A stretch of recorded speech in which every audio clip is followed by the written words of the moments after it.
Hi, volleyball fans, and welcome back to Volley Talk, the podcast created for volleyball lovers who want to dig deep into what is going on in NCAA and international volleyball. I'm your host, Sarah Pavin. I'm an Olympian, beach volleyball world champion, former Nebraska Cornhusker, and longtime pro, both indoor and on the beach.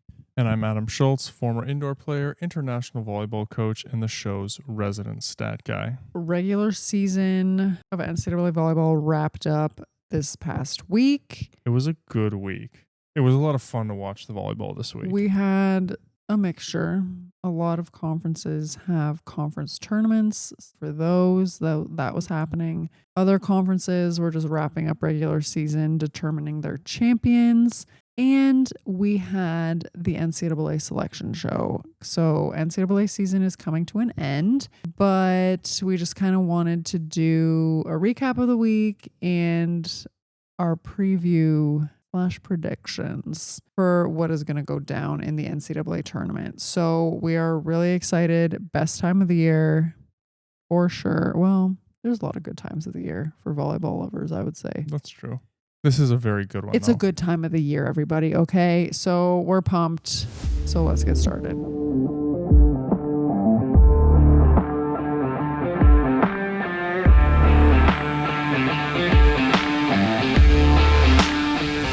Rankings did not change. They haven't changed for a couple weeks because it doesn't matter. Yep.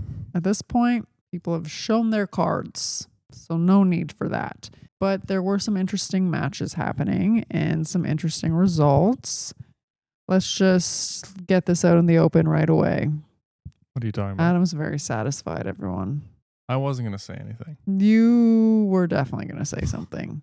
And all of you who sent messages on Instagram congratulating Adam, he was basking in that glory. And if you don't know what I'm talking about, Stanford co-champions of the ACC with Pitt, but for NCAA tournament purposes, they won out in the head-to-head, so technically finished ahead. And if you remember back to our Power 4 preview episode, Adam was the only one who thought Stanford was going to win the ACC. So let's all take a moment of silence. Congratulate Adam. Thank you. Thank you. I did take a lot of flack for that prediction at the time. A lot of people were up in arms. I can tell by the look on his face that he is 10 out of 10 smug. Satisfied. That's a fairly accurate statement. So that being said, Louisville had a rough week. Not the best. Pitt beat them 3 straight, real smackdown, and then Stanford beat them in 5. There are a couple things that concern me about Louisville. I mean, yes, they lost 2 matches, but also the way they lost them was not great. They had leads against Pitt at 20 in both matches, and they gave up in 2 sets 6 and 7 point runs. I think it was 6 and 5. 6 and 5 point runs at the end of sets. You just don't want that to be the case. Like, quite frankly, they outplayed Pitt. That game should have at least gone to 5. They should have Babcock won those was 2 very sets. Good. I feel like we're broken records at this point. Well, yes, but this is exactly what we talk about with teams not having a go-to player. I know for Louisville that it's Kara Cressy, but she couldn't score. Chacoin couldn't score. Peterson couldn't score when it mattered. And Babcock kept coming. When the chips were down, nobody for Louisville. But not just offensively, blocking wise, and from the service line. They had no answer. They had no answer, and they had no one who was willing to step up and risk making an error to score points after 20. And I'm talking about Louisville because we saw it in spades in this weekend for them. But this is a concern for a lot of different teams, I think. I think we'll talk about this in the Kentucky-Texas match, but I saw the same thing. And so I don't think Louisville's in a good headspace. They lost another match in 5. The record in 5 has got to be 1-6? Something like that. It's not good. It's not good. To build on that point, the very end of the Stanford match, it was neck and neck. And then Peyton Peterson gets an out-of-system ball, and she tips it. And that is after we saw both Elia Rubin and Blashoff. Her name is, the spelling really throws me for a loop. Just go up and absolutely unload on uncomfortable sets. Very out of system, not ideal set location, but going up and just being fearless and ripping on the ball and scoring And then Peyton Peterson gets a set that's better than those sets that they got, I thought, and tips it. And I'm like, this says everything to me. Well, and it's interesting because I thought Peterson was really good down the stretch, and I believe it was set 4. She scored 3 or 4 points, good swings off the block, but more or less in system. So she's taking rips there, but when she's comfortable, she wasn't. And I was watching the match going, okay, I'm not the biggest Peterson fan, but I had to give her credit for finishing that set. No, and I'm not blaming her. I'm like, that know. is like the difference between the mindset of the certain athletes over others. Well, and I thought it was interesting. They interviewed Elia Rubin after the match, and the only thing she said was, I hate losing. I was going to do everything I could to win. Yeah. There are some athletes who like to win, and then there are some athletes who hate losing. Give me an athlete that hates losing any day of the week. That's what I want. Well, I read Elia Rubin's lips a few times in that match too, and I'm like, dang, are we the same person? Yeah, I'll leave it there. Those were very entertaining matches. And I was invested in the Stanford match, so that one was a lot of fun to watch. Not a great outcome for Louisville. Well, they went from top of the ACC to 4th, I think. They dropped below SMU. 4th, yes. Who almost lost to NC State. So that brings up, we've gotten a few questions over the last couple months. Okay. About evaluating Dan Meskey's first season as head coach. So a bunch of people have sent in questions about that and asking, do you think he's struggling without Danny at the helm? Oh, it's an interesting question. I think the reality of it is they didn't have a lot of horses on that team. If we look at the roster, and we talked about this watching that game, I think Blackshear was better for them than I believe the staff thought she would be at the beginning of the season. So she was she was very much a bright spot for Louisville. I agree. I like their setter a lot too. I agree. I like the setter and I like Cressy, but their left sides, you can't win. You can't have two players like that. Exactly. They're both P2s in my opinion. Totally agree. Blackshear's a freshman. She's a little awkward. She's not terminal. She's not there yet. Swing. I do not love her arm swing. I think she can get there, but she's not there yet. And so when you don't have anybody who can consistently score at the pins out of system, you're limited. And we were listening to the broadcast, and even the announcer was like, the coin, super terminal versus one block. And it's like, well, everybody should be. I'm sorry. That's not what you want somebody saying. They have incorporated a little more back row, I'll say, just a smidge more. They have. It's not enough. So back to the question. This comes back to, I think at the beginning of the year when he goes, we're going to run middle, we're going to run middle, we're going to run middle. He's evaluating his team and what he believes will be their strengths, and he's putting it out there so that everybody's on the same page. And I like that. I think they're prepared. I think they do a good job. You watch them, like they outplayed Pitt for the majority of that game. They got to 21st. They were in control of that match. They just can't finish. And I'm not sure that's on Meskey. Now he needs to build his roster. He needs to find some of those players because part of his job is roster construction. But from a purely coaching standpoint, I have to say I think he got about as much out of that team as they were capable of giving him. I think he's maybe a little emotional on the court when he's coaching. Of his challenge decisions are impulsive. Yes. Well, he screwed himself this weekend. He made a couple bad. He screwed himself against Pitt. Yes, because he did not have a challenge left when he needed it. And he would have won it. And that was at the end of the match. But I remember making comments about that with Louisville last year too. So I think he's a little emotional, which you can be as an assistant coach. You get to be everybody's best friend. So I think there's maybe a little bit of maturing in terms of his persona as a head coach. But purely from a coaching standpoint, I like what he did. Since we brought up these terms, we've gotten questions asking what is a P1 versus P2? Oh, good question. P1 is your left side who's in the front row with a setter. The thought process there is they need to be able to score with a higher level of efficiency because they're going to have 2 blocks because your setter's in the front row. There's only 2 hitters in the front row, so it's less for the block to think about, more difficult. You usually put a strong attacker in that position. And then your P2 is generally more of a ball control. They'll pass more of the court. They can obviously still score, but Chicoine is a great example of a P2. She's fantastic in that role. Good ball control. She's got a whippy arm. You give her a 1 or a 1.5 block, she's going to score, but she's not a banger. And I think that's the So difference. when you hear 1 after like P1 or M1, it is the middle or outside hitter that is in the front row with the setter.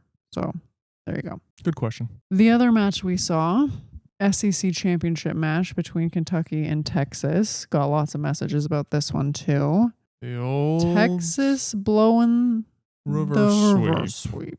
Oh dear. And I don't want to say anything, but I do want to say something. Set 3, Texas had it in the bag. Oh, they blew it. What were they up? 23-19? I believe so. And they lost. You want to know who made a lot of mistakes? My favorite player. Does her last name start with an S? And then with an E? Yes. Do you want to go over her last 5 balls just for fun? No, we don't have to.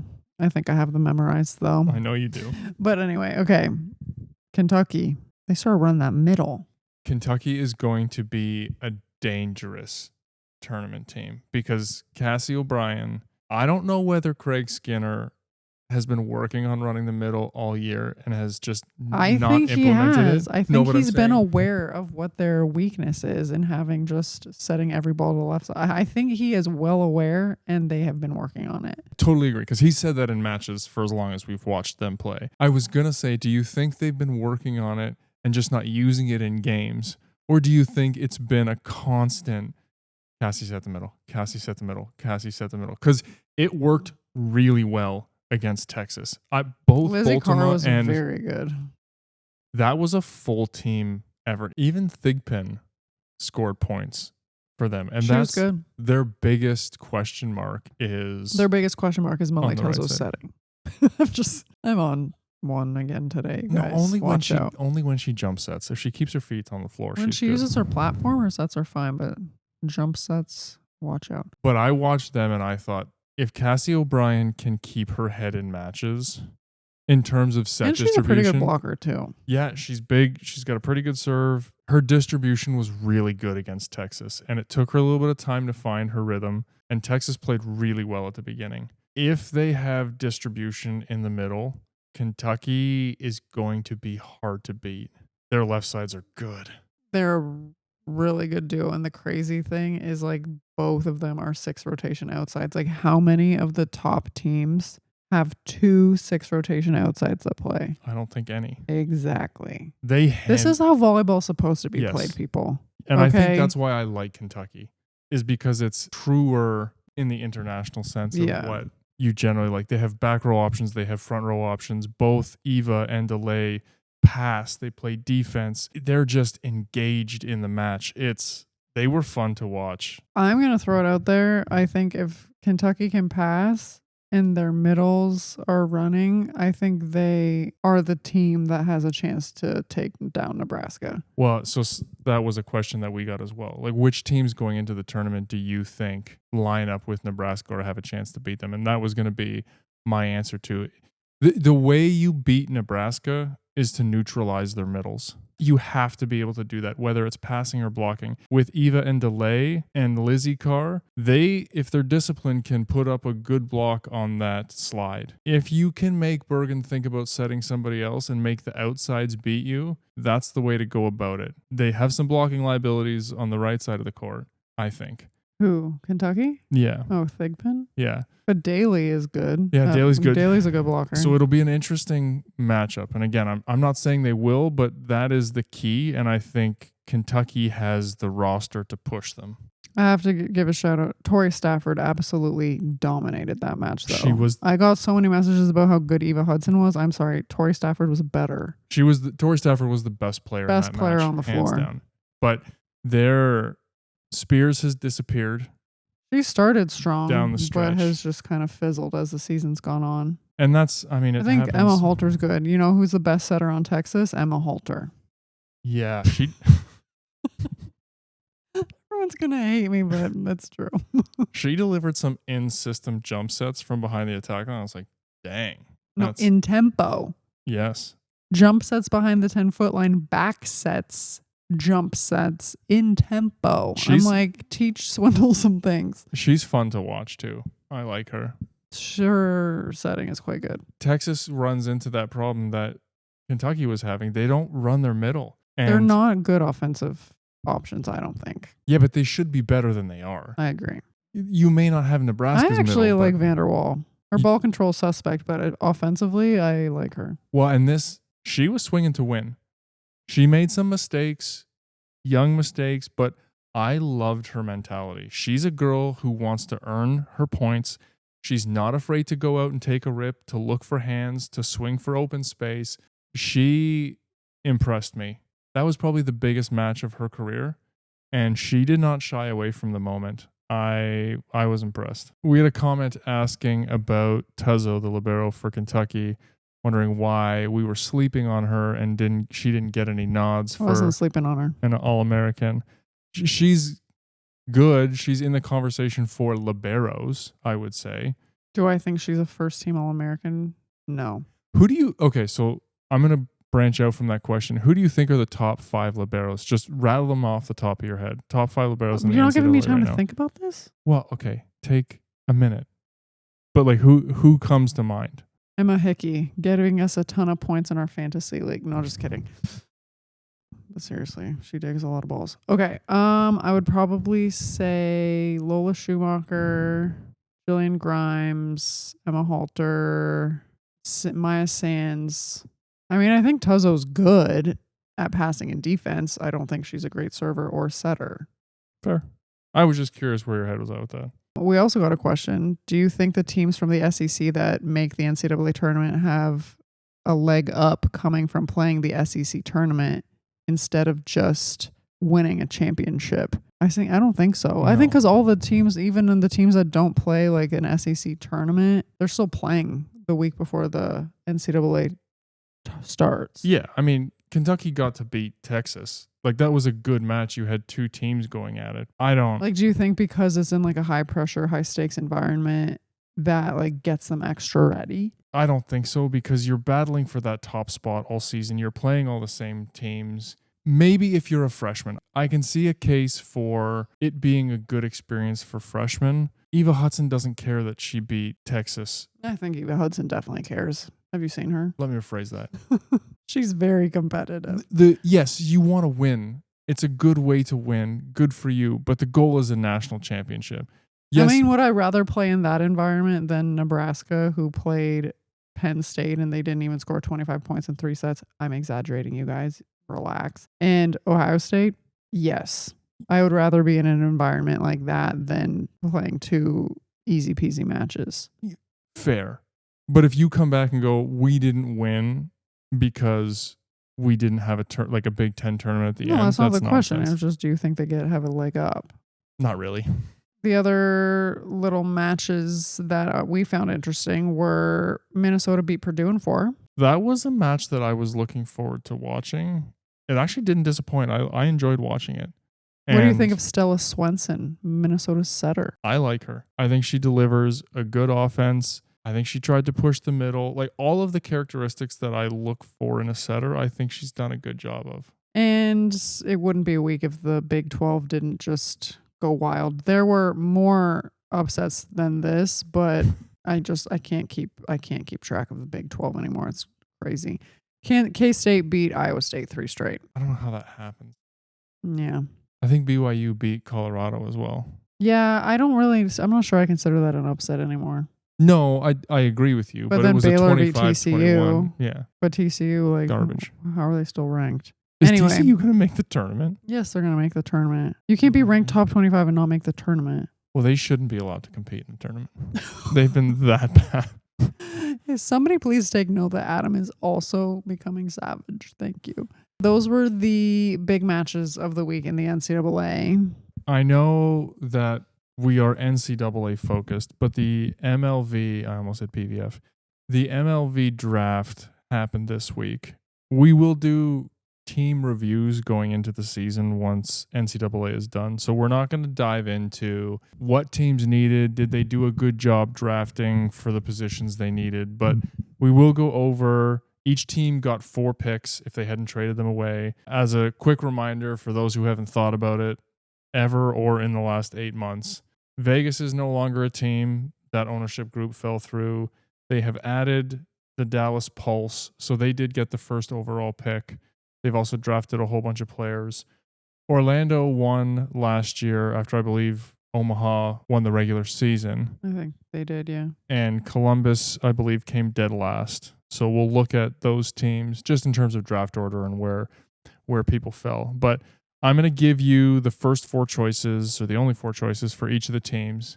I want you to remember them and then give me who you think from a pure skill standpoint made the best choices. So Dallas got first choice. Shout out to their new coach. Anna Windsor, baby. Big fan. I actually think Dallas is going to be quite good. They picked up Mimi Collier, Malaya Jones, and Carter Booth. So not 4 players? They traded one of their picks to move up for another player. So they traded their 3rd round pick, I believe, to either get a better pick or for another player. I think that's a pretty good lineup. Okay, keep going. I agree. Atlanta Vibe had 5 picks. So they had 2 picks in the first round. So they went Avery Carlson, Ava Martin, Shaylee Myers, outside hitter from Kansas State, Eva Hudson, and Kosok Paula. Okay, so they're taking a flyer on Hudson. They just want the rights to her. Correct. And Kosok Paula in case they choose to not go to Love or overseas. And that's the other thing we should point out for people who aren't aware. These players aren't necessarily playing for these teams. They have the rights, and they could choose to go, as Sarah mentioned, to Love or overseas. You're taking flyers on players you're not 100% sure. And last year, nobody really seemed to know who was going to play where, so it was a real crapshoot of a draft. San Diego Mojo picked up Hayden Kubik, Jillian Grimes, Allison Jacobs, and Elia Rubin. And I'm shocked that Elia Rubin went 4th round, first of all. But well, again, I think people are probably expecting her to go elsewhere. I want you to do this assuming all of the players that were chosen are actually going to show up. That's the only way to do it for real. Mm-hmm. Grand Rapids Rise had the next pick. Alexis Shelton, who's an outside from Oklahoma. We had an outside from Indiana, Coachella. And then Jordan Wilson, also an outside hitter from Arizona. They also had Haiti Bray, who is a middle from Marquette. Those seemed a little off the books to me. I'm not super familiar with... I don't disagree with you. Those choices seem a little odd at first glance. Indy Ignite picked up Kara Cressy, Emma Halter, and Taylor Landfair. They didn't have their 3rd round pick. To note, 8 substitutions in MLV. Landfair is either going to get in for one rotation or is going to have to pass. She passes every now and then for Nebraska. Yeah, but just something to note and be interesting. Orlando Valkyrie went Bree Kelly, Colby Neal, Hanky from Florida State, and Sheridan Leverett from UCLA. Omaha picked up Kira Reinhart, Brooke Mosher, which I think is a good pick, Claire Tremmel, and Ali Sheck. So clearly looking for a setter in that regard to see who's gonna set there. And then we had Columbus, who picked up. They were missing their 1st round pick. I don't know exactly what happened to it. That might have been a mistake if they did not do hot last year. Yeah, not a great year to lose your 1st pick. So they picked up Heredia Colon, which is a good pickup if she stays. I would be a little surprised. They picked up Maya Winterhoff from App State. She's a middle. And Avery Tatum from Indiana, an opposite. There were a few head-scratching... Dallas dominated. Dallas's picks I think are better than everybody else's. You think Dallas did better than Atlanta? If Eva Hudson and Kosok Paula show up there with Avery Carlson and Ava Martin... Okay, you're right. I wasn't thinking like they're actually staying. Yes. Yeah, I think Dallas did well. Atlanta did well. I think Indy did well. Yeah. Those are the top 3, I would say. As far as... I like Atlanta and Dallas the best. If Taylor Landfair settles into passing and more of an all-around game as a 6th rotation outside, a 4th round steal for her would be a good pickup for Indy. There's a lot of ifs there, I think. I'm just like, Columbus, what are you doing? They're recruiting. And I'm also like, San Diego Mojo, what are you doing? Yeah, I don't... Like, Elia Rubin was a steal for them if she does decide to play. I think Grimes is... I mean, they picked decent players, but not near the level, I don't think, of Dallas and Atlanta. Yeah, you need an outside Grand hitter. Rapids, what are you doing? The Grand Rapids one. The Grand Rapids one. Head scratching. Whoa. I don't know who was making those choices. And again, we don't know who reached out. We don't know how much effort they put into that. I think Dallas and Atlanta won the draft, though. Yeah. I mean, Dallas got first overall pick because they're an expansion team. Amy Collier's going to... I'm assuming they picked her Atlanta knowing always she's gonna does the like sneaky trades and stuff. Oh, yeah. Their GM is on top of it. He's paying attention. I mean, if Eva Hudson and Kosik Paula or even one of them show up, those are good pickups for them. And I think Avery Carlson's... Ava Martin had a really good season. Yeah. Shaylee Myers... That's a sneaky pick. She's fine. Yeah. Avery Carlson's pretty good. Those two are my picks. That was the MLV draft. Those are our initial thoughts. As I said, we'll get into more team breakdowns as we get closer to the season. I'm sure there'll still be a few signings and maybe some trades before we get going, but that'll start in the new year, and we'll look into that once the tournament's over. All right, it's everybody's favorite time of the year. It's bracket time. It's been released. It's out to talk about. Here are our thoughts. Sarah, looking at this bracket, what's the first thing that pops out to you? How they've arranged the ACC teams. Are you talking specifically Stanford Pitt? Because that's what popped out to me. I'm just really confused because in that last match that Stanford played against Louisville, they were like, oh, if Stanford wins this, they're going to win a share of the ACC and they're going to get the better seed in the NCAA tournament because they won the head-to-head with Pitt. Clearly, they were overruled by the powers that be for whatever reason, and I think they got screwed. I agree. I honestly thought that Stanford would take a 1 seed and that they would have to beat Pitt to get into the Final Four. That's how I thought they were going to arrange it. Instead, Pitt just has to play SMU, which is not just has to play, but Stanford has to play Texas now. I don't know. On top of that, they lost, and this is the thing for me, they lost the ability to play at home. Yeah. You won. You should be hosting, in my mind. There's nothing about this other than it being political for whatever reason. I think Pitt will draw a bigger crowd than Stanford, and they'll make more money. Too bad. I'm not saying that's why it happened, but... This bothers me because Well, I'm just like, either the announcers had no idea what was going on, or that's generally the case. The NCAA kind of pulled rank. But even when you see these rankings, I'm like, so North Carolina was ranked top 15 and they're not even seeded. And they're playing UTEP, who has a 6 seed. Just the decisions are Well, Creighton weird. was a 6 in the RPI, and they're 3, I think, somewhere. It's interesting to me how they made those different choices, but I think Stanford got the shortest end of the stick on that decision. And I'd be curious as to why they made it. I understand that Pitt is higher in the RPI ranking, but I think it's only by 2 or 3 spots. And if you're going to live and die by that, like, what about Creighton? What about North Carolina? Honestly, I expected Stanford to have a 1 seed, but the fact that they're matched up with Texas, they've already beaten Texas this year. I think they could do it again. The way they have it laid out, they're ensuring that 4 ACC teams do not make the Final Four, but they're making sure that one of them, or trying to make sure that one of them does. I get all of that.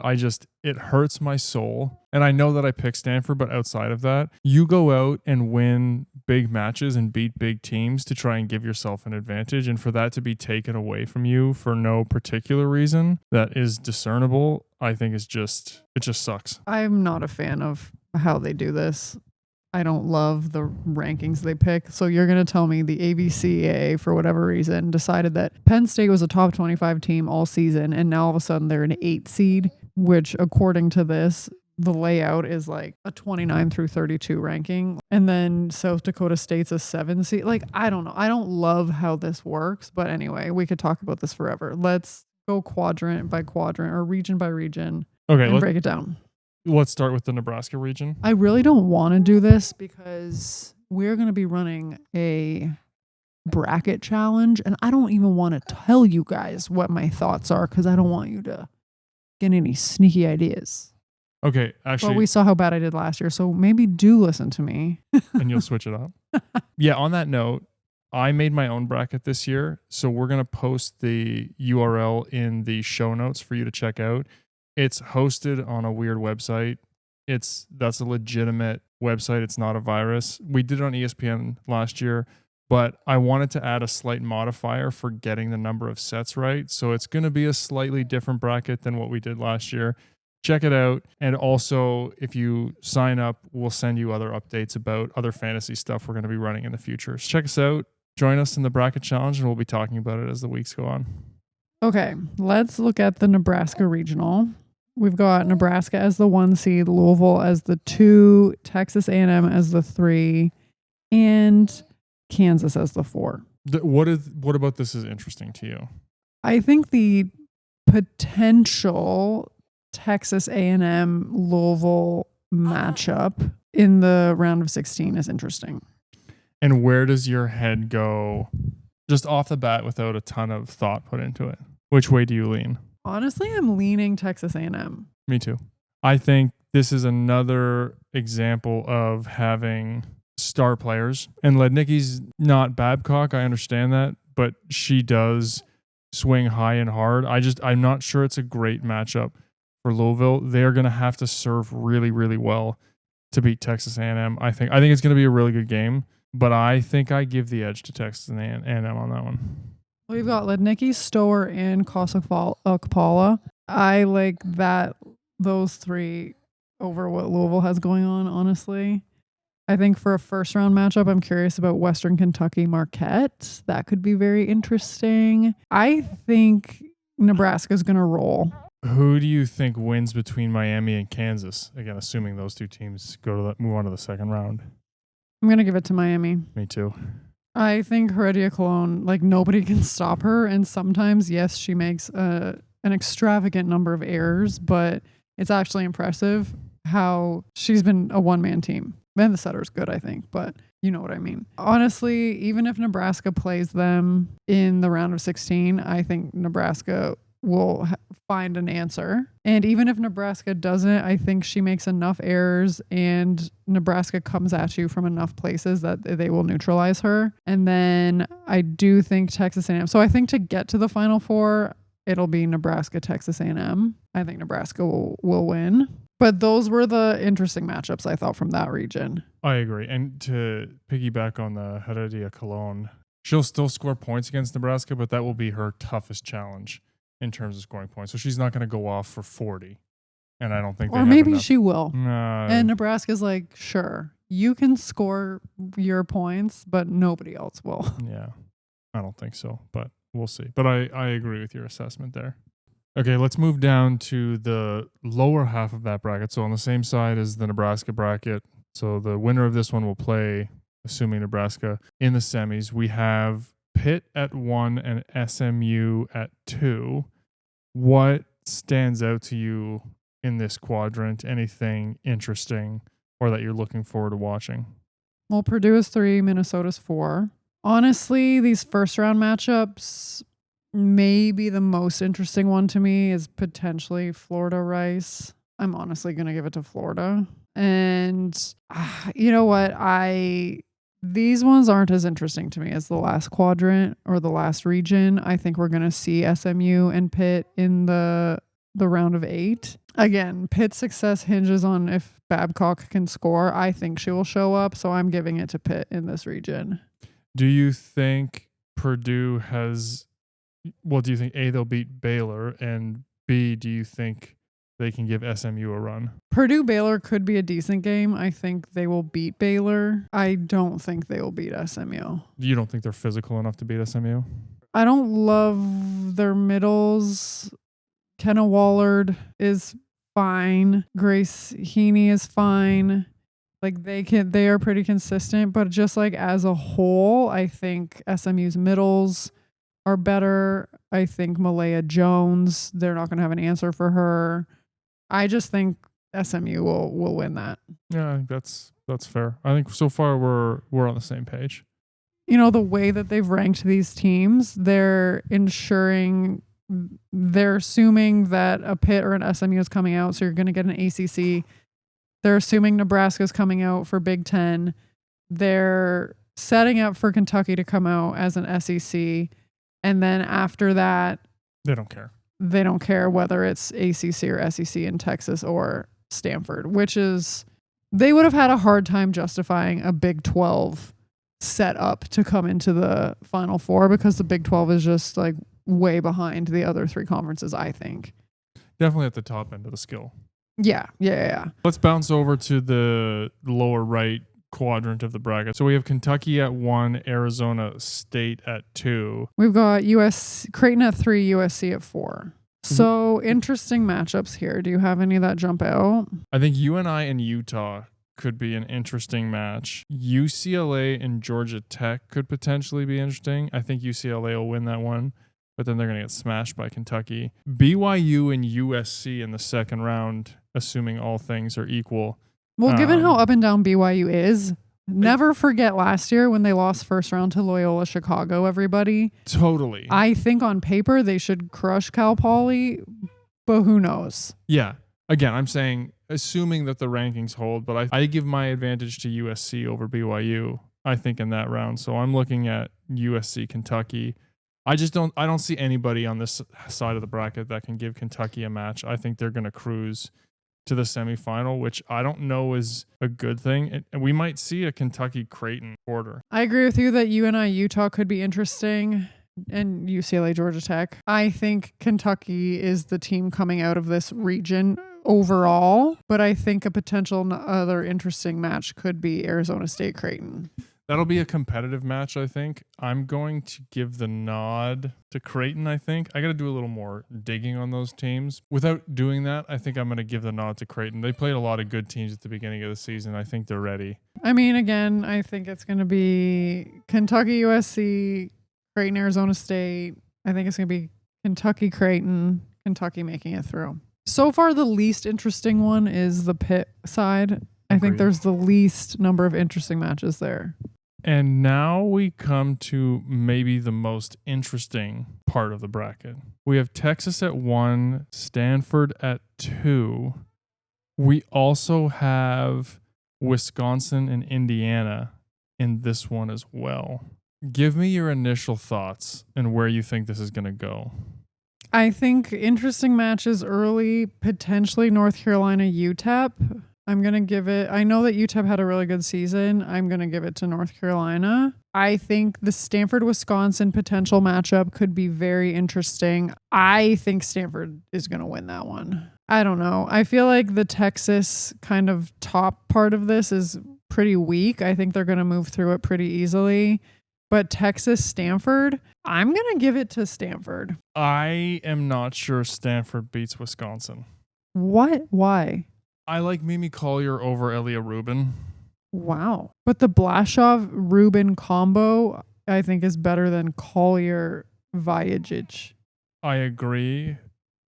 I think the Sayer-Lizzie Andrew combo is better than the other Andrew, Carter Booth, especially offensively.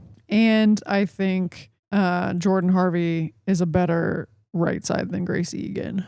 Wisconsin's blocking is going to give the young outsides for Stanford trouble. Young outsides?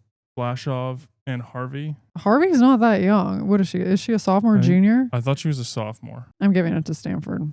And Wisconsin's blocking is not nearly what it used to be. Who do you think's a better setter? Parks or Furbringer? I think right now probably Furbringer, but I said what I said. Yeah, I need to think about this one a little bit more, but I don't think it's as cut and dry as you think. I think Stanford... I'm not saying it's cut and dry. I'm saying who I think is going to win. Yeah, Stanford could beat Texas. I think Texas beats Wisconsin too. But I need to spend a little time thinking about it. This one is the most interesting to me. Yes. But I'm still giving it to Stanford. Just to summarize, my kind of initial assessment, and I might change my mind when I really dive in to create my bracket, but just seeing this really quick, I think it's going to be a Nebraska-Texas A&M regional final, Texas-Stanford regional final. It's going to be Kentucky-Creighton and SMU-Pitt. And then in the Final Four, I think it's going to be Nebraska-Pitt, Stanford, Kentucky, the final Nebraska, Kentucky. I think we're going to end up at the same place. I have Nebraska, Kentucky, and Pitt's going to go. I got to sort out Texas or Stanford. No, you have to make a statement. You have to finish it off right here. Texas. Oh. Yeah. We're going to see a Who repeat. do you think is better, Logan Parks or Ella Swindle? Sorry, I can't help myself. So that's the bracket roundup. First impressions. We're recording this an hour after the bracket This is comes literally out, so right after it came out. So we haven't really, this was my first deep dive actually even looking at it. So Yeah. every statement I made was just looking at it for a second and the baby agrees. Wow, wild stuff. Let us know your thoughts. Put your bracket in. Put your bracket in. Adam is programming up a storm these days. So let's give this a try. And yeah, we'll see where it ends up. who the grand champion is. And I like that you're adding in the sets so it can It'll be a fun differentiate even twist. more, add a modifier, make it exciting. But yeah, let us know your thoughts on this bracket and any question marks you have, how you think it's going to play out. Okay, let's dive into some listener questions. Our favorite segment. Always. Okay, question 1. When you guys talk about generational talent players, for example, Egonu, Gabi, Babcock, Kennedy Martin, etc., what makes them a generational talent? It's a great question. First and foremost, the performance has to be there. So you have to be head and shoulder better than your peers. And let's just make sure we understand that Babcock is not in the same realm as Gebi and Egonu. They're generational talents for their college programs. They still have a lot to prove on the international stage. You know, in the arena that you're currently playing in, you have to be one of, if not the best player around. Well, and like if you look at an Egonu and a Gabi, for example, these girls were dominant at a professional level at a very young age. Correct. We're talking like 18, 19, 20. They were outstanding. So that's just gonna that's throw the it out second there. piece is to be generational, you have to be that good for a prolonged period of time. You're not a flash in the pan. You're not 1 or 2 good seasons. You repeat your performance again and again and again. And I think the other piece is you either win a ton with the team you're at or every team you play for is competitive. Whatever team Gabi goes to is generally playing in Champions League Granted, Final she's Four. going to the best teams. Totally. I know. Let's head that off right now. Yeah, but you know, it's the same thing. You know that if you have that player on your team, you have a chance to win. That's kind of how I think about it. And I think, like, as you said, they develop the skills at a young age. They're able to transition to the highest level at a very young age and then carry that success and that level of performance forward for many years. Okay, question 2. I'd like to have a better understanding of all the different types of volleyballs used. What are the differences and what makes one ball harder to play with than another? There are a whole bunch of brands out there. Internationally, they use the Mikasa. That is the yellow and blue one. In Italy and some programs, they use the molten ball. And then you've got like the Baden. Then you see Nike schools in the NCAA use the Nike ball. Well, let's be honest. Nike doesn't make a volleyball. They have a ball that they call a volleyball. Don't ever use the Nike ball. It's horrendous. It's awful. So let's just take that one off the list. Let's do Molten, Mikasa, Baden. Those are like the big ones that you kind of see. Most difficult to play with Mikasa, I think. It is like really smooth, but it's dimpled, kind of like a golf ball. It takes off. It's the least forgiving of the balls. Yes. If you don't control it or if your contact is not it, perfect. Bye-bye.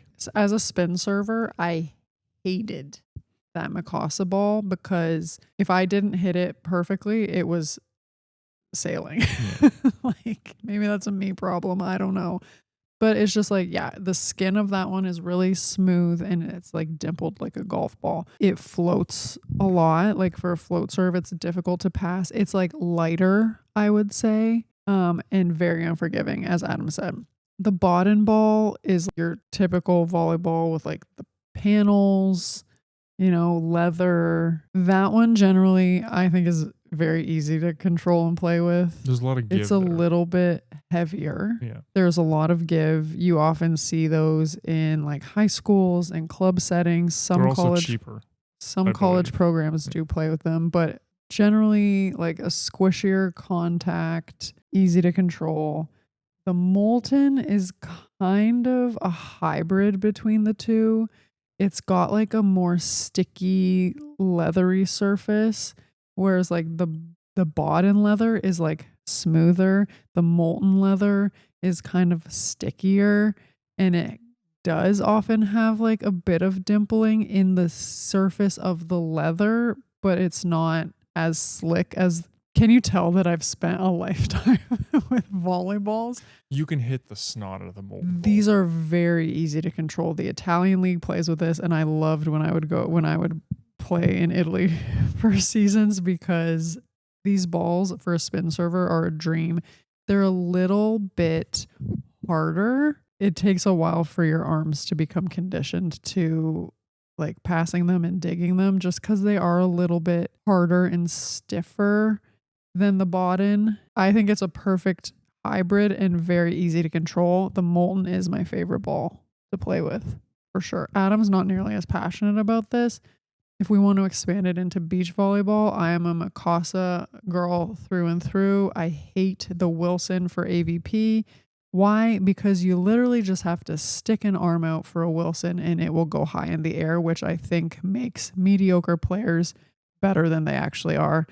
And as a purist, you guys probably aren't shocked to hear. That drives me crazy. So I've only ever played with the Mikasa for real, so I don't really have a ton of comparison points. In Canada, everybody uses that ball for everything. if you are coaching a team playing against Nebraska, Kentucky, Pitt, or Texas, how would you design your defense or blocking for each team?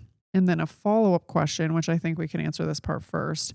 Which of these 4 teams heading into the tournament is the best prepared / able to make in-game adjustments? I think Kentucky is in the best place to make adjustments simply because they've already made adjustments, and I think their personnel lends itself to being able to do that. Nebraska has the personnel and is capable, but they haven't had to yet. And I don't know, I would hope that Danny and company has been working on what adjustments the teams can make in different situations in practice, but they haven't had to do it in a game. And sometimes when you have to shift or think in matches and you haven't had to do it or practice before, it's not always easy.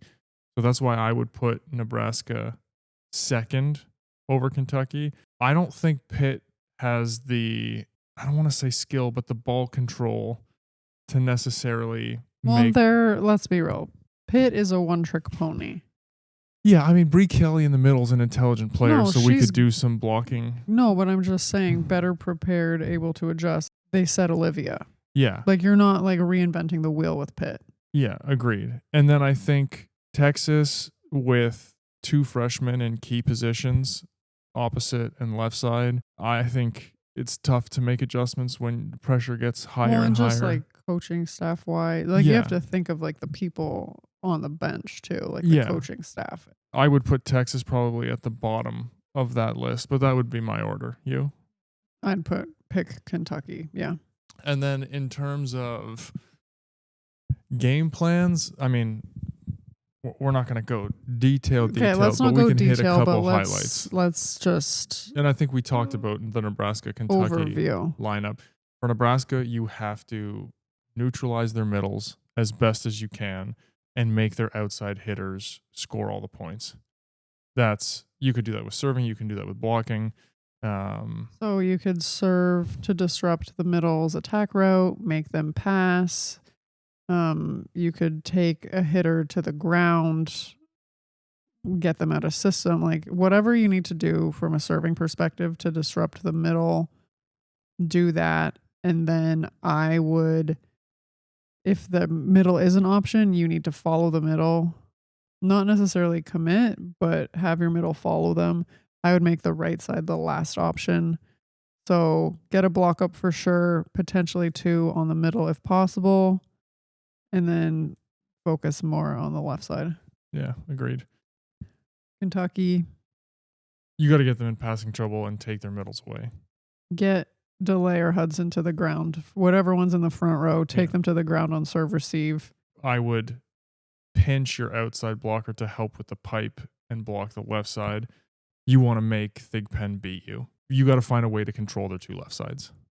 Pitt, make the left sides beat you. Babcock should see a solid double block. She does on not every hit without single a double block. Yes, not one swing. You know what? You can let your right side block both the middle and the left side, and you just stick those two players out there in Babcock's face.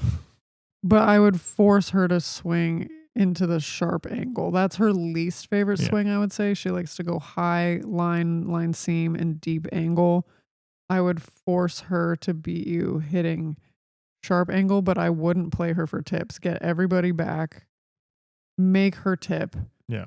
Make her go angle. So I would block ball line on her. Yeah. Bring your off blocker back to the attack line to dig. Yeah. Set up your defense neutral, but block the line. Make her swing for the angle. And if she hits with one block, you didn't follow the game plan. Correct. Texas.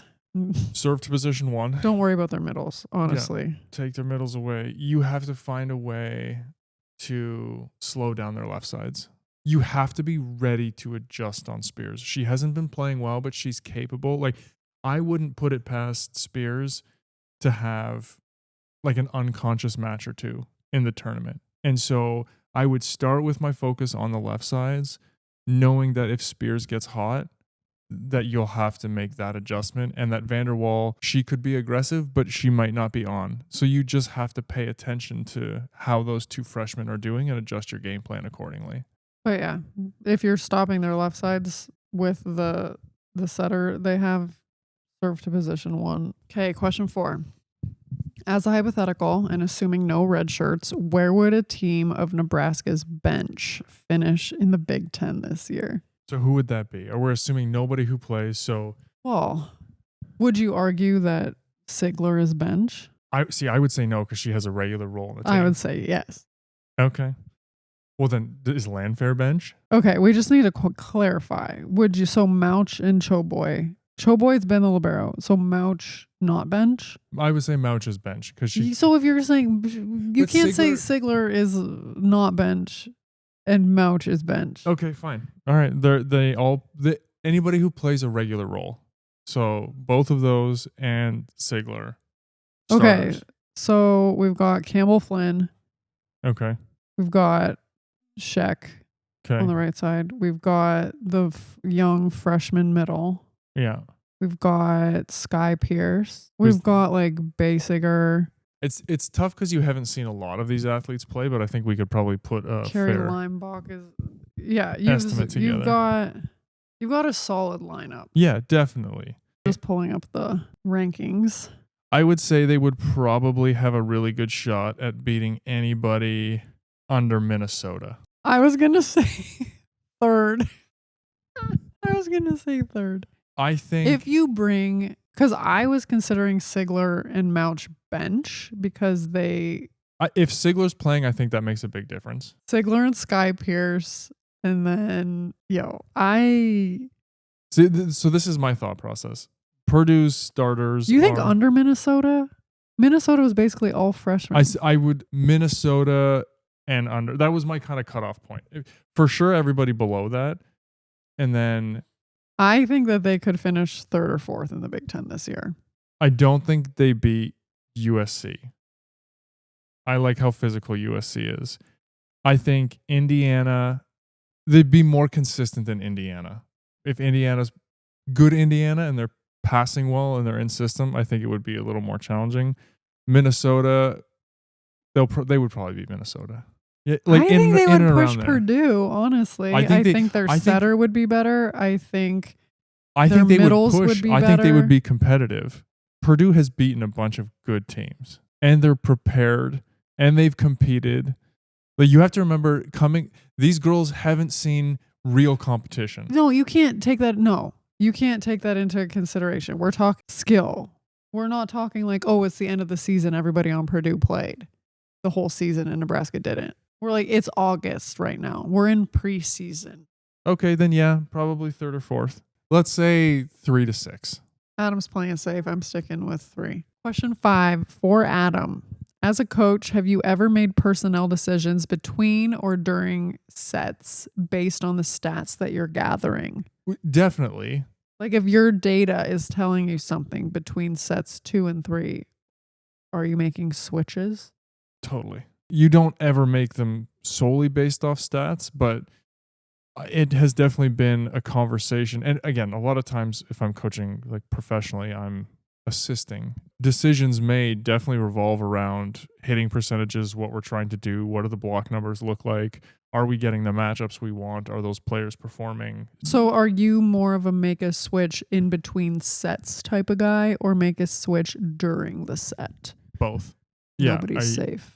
If you have a player who is not doing their job, or you're relying on passing and it's not happening and their numbers don't look good, or they can't score for whatever reason, absolutely we're making changes. Again, you have some players you don't take off the court, but you have to be active in what's going on. Not everybody's going to have a great match every time. You should be making changes. You need to win. This last question is also about the stats discussion from last week. So Sure. We got Adam on the ready. You mentioned a 4-point scale. Does this influence things like hitting percentage and assists? For example, if a setter sets a really bad ball and then the hitter gets blocked, does that still count as an error for the hitter? Conversely, if the setter sets a really bad ball and the hitter gets a kill, do they still get an assist? Okay, so there's a couple different things here, and I want to clarify one thing. The 4-point scale only relates to passing and serving. There's no 4-point scale for assists or sets. Generally, we do those as like error, good, bad. Yeah, so the 4-point scale, yes, only serving and passing. But Yeah. you were mentioning plus minus neutral. So if a setter sets a really bad ball and the hitter gets blocked, do both players get a minus in your eyes? It's situational. If the hitter has no chance, like if the setter sets the ball over the net and the player's just trying to tip it over and it's in the blocker's hands, I won't count that as an attempt. I won't count it as an error. And I won't count anything. I'll leave that blank in terms of statting that. But most of the time, if the hitter can swing on the ball, it's their job to fix it, and they will get an error, even if the set is bad. Now, if they set it over, like if they can't actually hit it, then I give it a wash in that regard. Like I don't stat attempt or anything. But if the hitter takes a swing, it counts as a stat, because the reality of it is you're going to hit some bad balls. And yes, the setter always gets an assist. Even if the set is bad and the hitter gets a kill, assist. What if the setter makes a really good set and the hitter makes an error? Do you give the setter a positive? Totally. You grade each contact based on its merit. It doesn't, what happens before or after is irrelevant in that regard. So yeah, when we're looking at traditional stats that you might see on a box score for a game or anything, they are not taking into account the quality of the contact at all. So anytime a player gets a kill, whoever delivered that ball to them gets an assist. That's why I feel like there's such a misunderstanding about like quality of sets. Totally. Because people just are like, oh, assists, woo. But it's not like, box score stats. it also is taking into account how good your hitters are. It's not just like you can deliver a terrible set and your hitter scores and you still get the assist. Box score sets are more or less useless when it comes to team information, what you want to work on, players' actual abilities. Obviously, like hitting percentage works itself out over a course of several matches, and you can look at that. But again, block stats, dig stats, assists, those kind of things, serving ace and error ratio, like really those things are good to put on a broadcast, but they're not particularly useful. Okay. I said that was the last one. We're just going to throw one more in here. Why not? Are there measurables that give a sense of the degree of court vision a player has, like a setter? Or is this something for the eye test? I think it's really hard to stat these things. it's more of an eye test. Now, you can tell if a player knows what's going on when you watch them play. So if you see a setter and they're looking over, or they're setting away from the middle, or when they dump, I think is actually a really good indicator of whether they have vision about what's happening on the other side of the court. Or how many one-on-ones they're getting their hitter. Yes. That could be an indicator. From a hitter's standpoint, and I know that this is a topic that people love to discuss.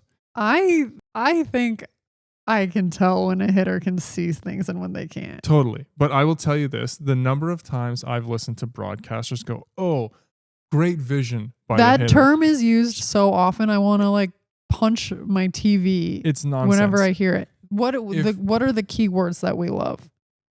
Great vision.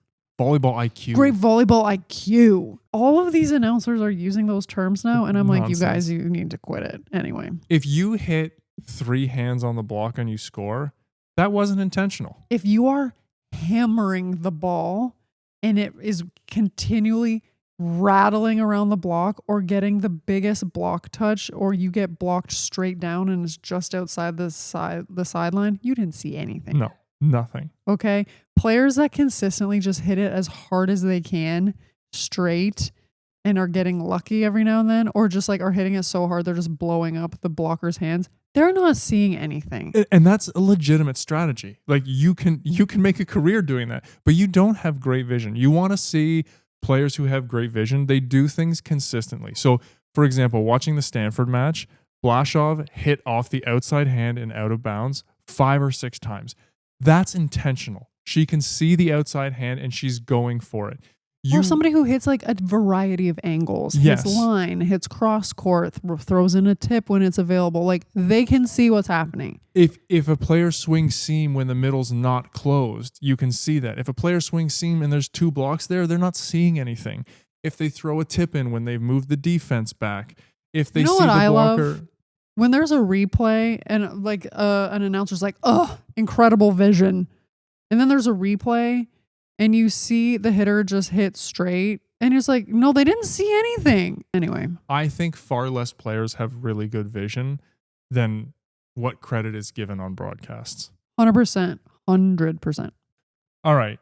For the looking forward segment, it's rounds 1 and 2. There's going to be a ton of volleyball on.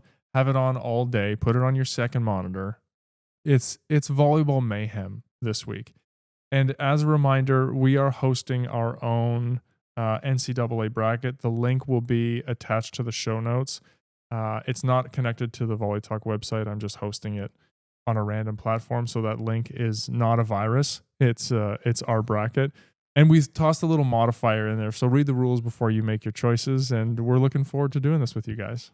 That concludes this week's episode of Volley Talk. There's always something shaking in the volleyball world, and we hope you enjoyed this little fix. Be sure to follow the show so you don't miss any updates, and we'd be so grateful if you would leave us a 5-star review.